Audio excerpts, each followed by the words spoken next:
The foundational plumbing of global banking is experiencing a quiet, structural fracture. For over a century, if a mid-sized corporation or infrastructure giant needed $100 million, they walked into a Tier 1 commercial bank. Not anymore.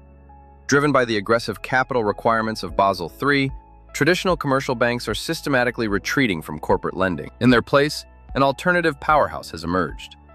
We are currently witnessing an unprecedented capital migration into the private credit market, an ecosystem rapidly scaling past $2 trillion globally, on a trajectory toward $4 trillion by 2030. This is no longer a niche corner of the shadow banking world.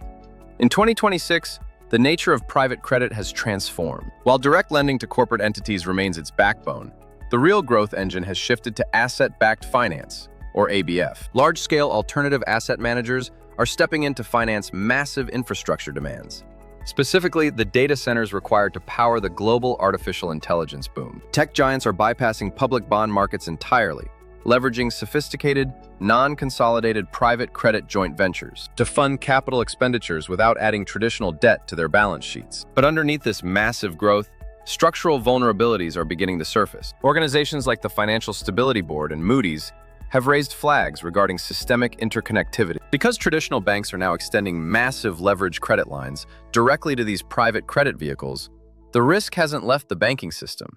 It has simply been obscured. We are seeing a rise in the use of payment-in-kind options, where stressed corporate borrowers pay interest with more debt rather than cash. For analytical investors, understanding the underlying credit quality beneath these private portfolios is now the ultimate metric for wealth preservation. A massive wall of over $600 billion in legacy corporate debt is heading toward maturity.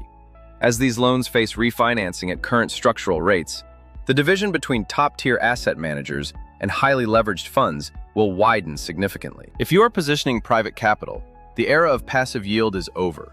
It is now a game of strict underwriting and risk management. Subscribe to the Fiscal Anchor as we continue to decode the institutional mechanics of global wealth.